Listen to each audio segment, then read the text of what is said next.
Hello বন্ধুরা, এখন আমি সৃজিত মুখার্জি পরিচালিত পদাতিক বলে সিনেমাটা রিভিউ করতে চলেছি, যেখানে মৃণাল সেনের ভূমিকায় রয়েছে হলো চঞ্চল চৌধুরী এবং তার ওয়াইফের ভূমিকা রয়েছে মনামি ঘোষ।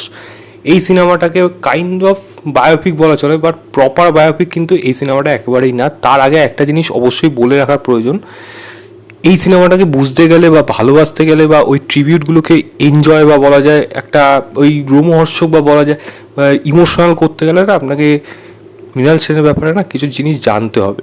বই যদি নাও পড়েন, মৃণাল সেনের ব্যাপারে যদি খবর নাও রাখেন, অ্যাটলিস্ট তার সামান্য কিছু আইডিয়া, তার সিনেমা যদি কিছু দেখে থাকেন, তবুও এই সিনেমাটা কিন্তু আপনার কাছে ওয়ার্ক করে যাবে। একেবারে যদি নীল হয়ে যান, পরিষ্কার কথা, আপনার হলে গিয়ে কিন্তু আপনাকে ঘুমাতে হবে, কারণ আপনি কিচ্ছু ধরতে পারবেন না, কিচ্ছু বুঝতে পারবেন না, কোনো জিনিসই আপনার কাছে ওয়ার্ক করবে না। এই সিনেমাটা কেন আমার কাছে ওয়ার্ক করেছে, কারণ আমি কিছু কিছু কাজ যেমন দেখেছি, তার সাথে রিলেভেন্স এখানে যেমন ট্রিবিউট দেওয়া হচ্ছে, সেগুলো কিন্তু আমি পুরোপুরি এখানে থরলি এনজয় করছি, বা আমার চোখে কিন্তু ওই সময় জল চলে আসছে। বিশেষ কিছু জায়গা আছে যেগুলো আমি অবশ্যই বলবো। গল্পের ব্যাপারে আমি এখানে কিছু বলছি না, বুঝেই গেছেন মৃণাল সেনের কাইন্ড অফ বায়োপিক যেরকম হয়ে থাকে সেরকমই একটা গল্প। তবে পুরোপুরি বায়োপিক এটাকে আমি একেবারেই বলবো না, বরং এটা ওয়েব সিরিজ হলে বোধ হয় পুরোপুরি বায়োপিক একটা করা গেলেও যেতে পারতো, যেটা হওয়ার চান্স ছিল, বাট এটাকে লাস্টে সিনেমা করেই আনা হয়েছে। তো আমি যদি এর মধ্যে পজিটিভ দিক নেগেটিভ দিক যদি কথা বলি, দেখুন, ভালো খারাপ এইগুলো না পজিটিভ নেগেটিভ বলার মতো একটা গুণগত মানের দরকার হয় কিছু জিনিস, এবং মায়েস্ট্রোদের কাজ যখন দেখতে হয়, আমি বলছি না মানে যার কাজ আমি এখানে দেখছি, সেটা সত্যজিৎ রায় হোক, ঋত্বিক ঘটক হোক, মৃণাল সেন হোক, তপন সিনহা হোক, যারই হোক, তাদের না ওই সমালোচনা করা বা তাদের কাজটাকে বুঝে ব্যাখ্যা করার মতো আমি মানছি আমার কাছে শিক্ষা নেই। সেটা আমি দেখে দেখে জেনেছি, দেখে দেখে শিখছি। তো সেই কাজ থেকে আমি যে জিনিসটা ভালো লেগেছে ভালো বলবো, যেটা খারাপ লেগেছে সেটা খারাপ বলবো। প্রথম যেটা ভালো লাগবে এই সিনেমার, সেটা হলো মৃণাল সেনকে ট্রিবিউট দিয়ে তার ওই কাইন্ড অফ ফিল্মোগ্রাফিটাকে ফলো করে এখানে সৃজিত মুখার্জি এরকম সেটাকে প্রেজেন্ট করেছে। সেটা এডিটিংয়ে হোক, সেটা মানে ফোর্থ ওয়াল ব্রেক করে কথা বলা হোক, যেটা মৃণাল সেন করেছিল, সে পুরোনো সিনেমার সঙ্গে নতুন সিনেমার একই সিন, মানে ওই সিনটা দেখাচ্ছে, ওটাকে রিক্রিয়েট করে এখানে দেখাচ্ছে। তো এইগুলোর যে সামঞ্জস্য করে যেরকম এডিট করে এই সিনেমা সৃজিত মুখার্জি যে কাজটা বানিয়েছে, এটা বলা যায় সত্যিকারের যদি ভালোবাসা থাকে, যদি ইচ্ছা থাকে যে না আমি মানুষটাকে ভালোবাসি এবং সেটা আমি দেখাতে চাই, অডিয়েন্সকে বোঝাতে চাই যে আমি, এটা হলো আমার আইডিয়া, এটা হলো আমার ভিশন, এটা হলো আমার গল্প বলার ধরন, সেটা যদি আপনার কাছে ওয়ার্ক করে যায়, তাহলে কিন্তু ডিরেক্টর সেখানেই সফল। আমার মনে হয় সেই জায়গাটাই সৃজিত মুখার্জি এখানে করতে পেরেছে। তবে বারবার বলছি, আপনাকে কিন্তু মৃণাল সেনের কাজ অন্তত আপনাকে দেখতে হবে, আদারওয়াইজ কিন্তু আপনার একটুও ভালো লাগবে না, পুরোপুরি বোর লাগবে। দ্বিতীয় জিনিস বলবো এখানে পারফরমেন্স, যেটা আমি প্রথম কথা বলবো সেটা চঞ্চল চৌধুরীর পারফরমেন্স তো অবশ্যই, কারণ তার যে জায়গাগুলো রয়েছে, তার এবং মনামি ঘোষ তাদের পার্সোনাল লাইফ যেই জায়গাগুলো রয়েছে, আপনি সত্যি ভালো লাগবে, মন ভালো লাগবে। এই একে অপরের পাশে থাকা, একে অপরের সাথে লড়া, হ্যাটস অফ। আলাদা করে কিছু বলার নেই, আমার বলতে বলতে আমার চোখে জল চলে আসছে, বাট সত্যি সেটা ভালো লাগবে। এবং এই মানে চঞ্চল যখন as Mrinal Sen as director বা তার যে যে জিনিসগুলো ফেস করছে, সত্যজিৎ রায়ের সাথে তার যে কম্পারিজন, তার সাথে যে তার মধ্যে একটা খুনসুটি ব্যাপার, মজার খুনসুটি হোক, সেই জিনিসগুলোকে আপনি লিটারেলি কিন্তু ওখানে এনজয় করবেন। তাদের কথোপকথন যখন জিজ্ঞেস করছে আপনার কি কখনো একা লাগে না, টাচ করবে কিন্তু ওই জায়গাগুলো, কিন্তু মানে যেরকম স্টেজিং করা হয়েছে না, সত্যি আপনার ভালো লাগবে। আমার কিন্তু ডেফিনেটলি এইগুলো খুব ভালো লেগেছে। তো চঞ্চল চৌধুরী এই জায়গার কাজ খুব ভালো। সিমিলারলি আমি কোরাক সামন্ত, মানে যা মানে যে এখানে কম বয়সী পার্টটা করেছে, তারও কিন্তু পারফরমেন্স মনে রাখার মতো, মানে মানে ছুঁয়ে যাবে, সত্যি কথা মানে পুরো টাচ করে যাবে, ডেফিনেটলি ভালো। মনামি ঘোষের পারফরমেন্স সত্যি আমি বলবো ভালো। তাসেনের রোলে তুমি যেই রোলটা আপনি প্লে করেছেন, এক তো প্রথম কথা মেকআপের কাজ পুরোপুরি মানিয়েছে, মেকআপ আর্টিস্ট মানে হ্যাটস অফ, সেটা মৃণাল সেন হোক বা গীতা সেন হোক, এবং মনামি পারফরমেন্স কিন্তু সেখানে বেশ ভালো। আমি সাপোর্টিং কাস্টে যারা রয়েছে প্রত্যেকের পারফরমেন্স এখানে ভালো, কোথাও আমি কারো পারফরমেন্স এখানে বলবো না, খুব ভালো এখানে অভিনয় কিন্তু তারা করে গেছে, সেটা কিন্তু এখানে অবশ্যই প্রশংসনীয়। তৃতীয় বলবো এখানে গানের থেকেও গানের ইউজেজ, কোন জায়গায় গানটাকে ইউজ করা হচ্ছে, কোন ঘটনার পরিপ্রেক্ষিতে করা হচ্ছে, সেটা কিন্তু ইম্পর্টেন্ট। এবং সেখানে কিন্তু এই সিনেমাটা একটা আলাদা একটা এলিভিশন, একটা পুশ পায় বা বলা যায় একটা একটা কিক পায়, যে না দেখো এই জায়গাটা বোঝো, এবং কোন মুহূর্তে গানটাকে রাখা হচ্ছে সেটাকে বোঝার চেষ্টা করো, তখনই কিন্তু আপনি হৃদয় থেকে সেই জায়গাটা ফিল করতে পারবেন, যেটা কিন্তু এই সিনেমায় করতে সক্ষম হয়েছে। সৃজিত মুখার্জির সিনেমায় আরও বেশ কিছু থাকে, হলো বেস্ট কিছু জিনিস থাকে, গান যেরকম থাকে তার সাথে থাকে হলো ডায়লগ। এখানেও কিন্তু সেরকমই কিছু ডায়লগ, তো যেটা আপনার ট্রেলারে দেখেছিলেন যে ভরা পেটে খাবার থেকে শান্তিতে ঘুম আমার কাছে বেশি প্রিয়, এরকম কিন্তু অনেক ডায়লগ রয়েছে যেগুলো কিন্তু আপনাকে টাচ করে যাবে, হিট করবে, চোখে জল আনবে। যে খাড়ি যে ওই বাড়িওয়ালাকে যদি একটা চড় মারতে পারা গেল না, তাকে অপমান বা অপদস্থ করা গেল না, সত্যি কি যায়নি ওরে, মানে লিটে ওই জায়গাটা চোখে জল চলে আসছে, ফাটাফাটি ফাটাফাটি ওই জায়গাটা ফাটাফাটি, এক কথায় দারুণ।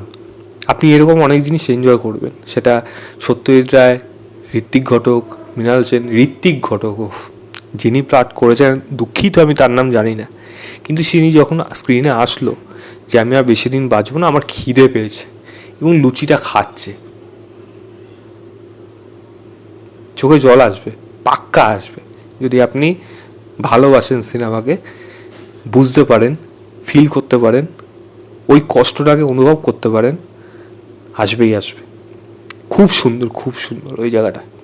এবং ঋত্বিক ঘটক যখন মারা যাচ্ছে, দারুণ। সিমিলারলি এখানে আরেকটা জায়গা আছে, সত্যজিৎ রায় যখন মারা যাচ্ছে, রবীন্দ্রনাথ ঠাকুর যখন মারা যাচ্ছে, সেই সিনটাকে যেন রিক্রিয়েট করা হোক, দারুণ ছিল, অসাধারণ। সত্যজিৎ রায় যে জায়গাটা মারা যাচ্ছে, দেখবেন কলের জলটা ড্রপটা পড়ছে, আর ওখানে যে হার্টবিটের সিংটা হয়, পিং পিং পিং পিং এরকম হতে থাকবে। একজন এসে কলটা বন্ধ করে দেবে, পিং করে আওয়াজটা, সাউন্ডের কাজ দেখবেন, সিনটাকে বুঝবেন, দারুণ টাচ করে যাবে, অসাধারণ। এছাড়া প্রচুর এরকম ভালো মোমেন্ট আছে এই সিনেমার মধ্যে।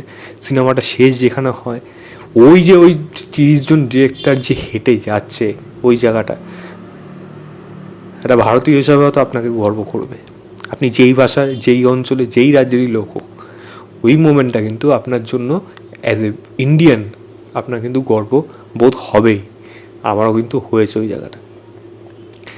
এছাড়া ছোটোখাটো দিক রয়েছে, পলিটিক্যাল দিকগুলো, তার সেরকমভাবে যার যে আইডিওলজি, সে যে পলিটিক্যাল সাথে জড়িত ছিল বা ছিল কি না, এবং তার সেখানে কী মতাদর্শ, সে কীভাবে সেই পলিটিক্যাল পার্টিগুলোর সাথে ইনভলভ থাকতো বা তার যে ধরনটা ছিল, সেইগুলোকে এবার দেখানো হয়েছে। ভালো, আমি বলবো ভালো, এগুলো কিন্তু ভালো রিসার্চের ফল, যেটা আমার এখানে ভালো লেগেছে। এছাড়াও ছোটোখাটো অনেক দিক রয়েছে যেগুলো এই সিনেমার মধ্যে কিন্তু ওয়ার্ক করে, যদি আপনি সিনগুলোকে বুঝতে পারেন, কারণ এডিটিং কিন্তু এই সিনেমার মারাত্মক লেভেলে হয়েছে, যেটা আপনাকে লিটারেলি হুক করে রাখবে। এবার যদি সিনেমার আমি খারাপ দিক বলি, আমি চেষ্টা করছি আমার যেই জিনিসটা আমার খারাপ লেগেছে আমি সেটা বোঝানোর। প্রথম কথা হলো, এটাকে বায়োপিক বলাটা অ্যাটলিস্ট আমি মনে করি না, কারণ জীবনের অনেকটা সময় আছে মৃণাল সেনের, যেমন মৃণাল সেনের সাথে তার ছেলের সম্পর্ক, এখানে যেই জায়গাটা আছে, কিছু কনভারসেশন আছে সেগুলো এত সুন্দর, কিন্তু মৃণাল সেনের বাকি জীবনটা কিন্তু এখানে সেরকমভাবে উল্লেখ নেই। তার ফিল্মোগ্রাফি, তার ফিল্ম বানানো, তার ফিল্ম এডিটিং, সেই জায়গাগুলোতে তার যে কর্তৃত্বটা ছিল সেগুলো কিন্তু এখানে খুব বেশি এক্সপ্লোর করা হয়নি। তার সাথে তার ওয়াইফের সম্পর্কটা আছে খুবই ভালো, যেইটুকু জায়গা আছে বেশ ভালো, তো কিন্তু একটা বড় পোর্শনটা আছে তাদের মধ্যে যে ক্রাইসিসটা ছিল, সেই ক্রাইসিসটা কিন্তু খুবই অল্প সময়ের জন্য এখানে উঠে এসছে। আমার মনে হয় সেটা দেখালে আরও বেশি হতো, ভালো হতো। এখানে অনেকগুলো দিক আছে যেখানে গল্পটা, ড্রামা যদি আপনি খুঁজতে যান, ড্রামা কিন্তু সেরকমভাবে আপনি খুঁজে পাবেন না, কারণ জিনিসটা খুবই অ্যাকুরেট হচ্ছে। কিন্তু সেই স্টেজিংগুলো যদি বুঝতে না পারেন, বা সেই সিনটার সাথে আপনি যদি ওয়াকিবহল না হন, আপনার কাছে সেই সিনগুলো কিন্তু ওয়ার্ক করবে না। এরকম কিন্তু কিছু সিন আমার এই সিনেমাটা দেখে মনে হয়েছে, এবং কিছু জায়গা আমার মনে হয়েছে কিন্তু সিনেমাটার ওই জায়গাগুলো ড্র্যাগ হচ্ছে। রাদার আমি এটাও বলবো, ওই সিনটা রাখার জরুরিও ছিল। তাই ওই সিনটার থেকে আমি খুব একটা বেশি, ওরকম দুটো সিন আছে যেগুলো আমি এখানে উল্লেখ করছি না, বললেও স্পয়লার হবে, সেটা না থাকলেও হতো, এটাও আমি বলবো না। তবে হ্যাঁ, আমার মনে হয় ওই জায়গাগুলো একটু ভালোভাবে যদি লেখা যেত, আমার মনে হয় হয়তো কিছুটা হলেও এখানে ভালো ওয়ার্ক করতে পারত। এবং আরেকটা কথা আমি ট্রেলারে দেখার সময় অবশ্যই বলেছিলাম যে শিল্পের নামে, আর্টের নামে আমি কখনোই নগ্নতাকে সমর্থন করি না। আপনি নগ্নতা দেখাতে পারেন, ওই মোমেন্টটা ফাটাফাটি পারফরমেন্স দিয়েছে কোরাক সামন্ত, অসাধারণ পারফরমেন্স। থাপ্পড় মেরে তার যে চেঞ্জ হচ্ছে, হাসছে, কাঁদছে, অসাধারণ ছিল। কিন্তু আমি তার জন্য যে ডাইরেক্ট নগ্নতাই দেখিয়ে দেবো ওই জায়গাটায়, তাকে উলঙ্গ হিসাবে দেখিয়ে দেবো, এটা আমি কখনোই সাপোর্ট করবো না, কোনো দিন করিও নি, কোনো দিন করবোও না। তার জন্য লোকে আমাকে যা ইচ্ছা তাই ভাবতে পারে, আমার আর্টের সেন্স নেই হয়তো লোকে বলতে পারে, কারণ এরকম জিনিসই হয়ে থাকে। আমি সেটাকে কখনোই সাপোর্ট করি না। নগ্নতা যদি দেখাতেই হয় বা দেখানোর থেকে পছন্দ আপনারা বোঝাতে পারেন, সেটা আমার কাছে মনে হয় অনেক বেশি ইম্পর্টেন্ট। যদি সেটা করা হতো আমি মনে হয় আরও বেশি ওই সিনটাকে আরও বেশি হাতটা রেখে দিতাম বা আরও বেশি ভালো লাগতো।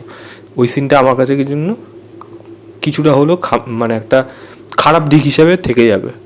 এছাড়া ছোটোখাটো দিক রয়েছে এই সিনেমাটার মধ্যে, খারাপ দিক যেটা খুব একটা আলোচ্য বিষয় নয় এখানে। বাট আমার মনে হয় এই সিনেমাটাকে আপনারা দেখুন, তবে অবশ্যই মৃণাল সেনের ব্যাপারে জেনে তবেই দেখবেন। আদারওয়াইজ আপনি রীতিমতো ঘুমাবেন, বোর হবেন, হয়তো সিনেমা হল থেকে বেরিয়েও যেতে পারেন, এটুকু বলে দিতে পারি। আমি সিনেমাটাকে 3.5 দেবো আউট অফ 5।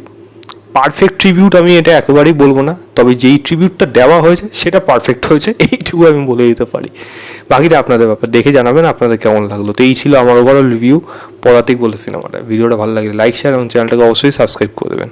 বাই।